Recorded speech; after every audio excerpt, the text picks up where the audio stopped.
West Ham United থেকে মোটা অঙ্কের অর্থের বিনিময়ে 6 বছরের চুক্তিতে গানার ফরওয়ার্ড মোহাম্মদ কুদ্দুসকে দলে ভিড়িয়েছেন টটেনহাম।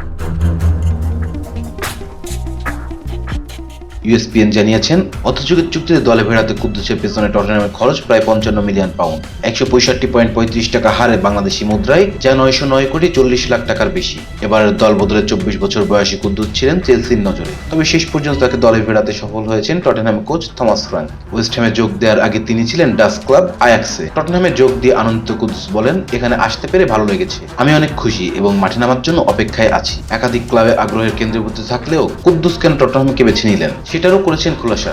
ঘানার এই ফরওয়ার্ড বলেন, এখানে আসার অন্যতম কারণ এখানকার প্রজেক্ট ম্যানেজমেন্ট যেভাবে দেখেন তার অধীনে উন্নতি করা। আমি তার ইতিহাস ঘেটে দেখেছি, কত প্রতিভাকে তিনি উন্নয়নের মাধ্যমে সেরা খেলোয়াড় বানিয়েছেন। আমিও এই কারণে তার অধীনে কাজ করতে চাই। এই কারণে এটা আমার কাছে বড় চুক্তি। ওয়েস্ট হ্যামের হয়ে গত 2 মৌসুমে 80 ম্যাচ খেলে 19 গোলের পাশাপাশি 13টি অ্যাসিস্ট করেছেন কুদ্দুস। সব মিলিয়ে ক্লাব ক্যারিয়ারে 235 ম্যাচে 67টি গোলের পাশে 24টি অ্যাসিস্ট আছে এই ফরওয়ার্ডের নামের পাশে। Rezan Islam, B Sports. Please subscribe our channel to get more information about sports world.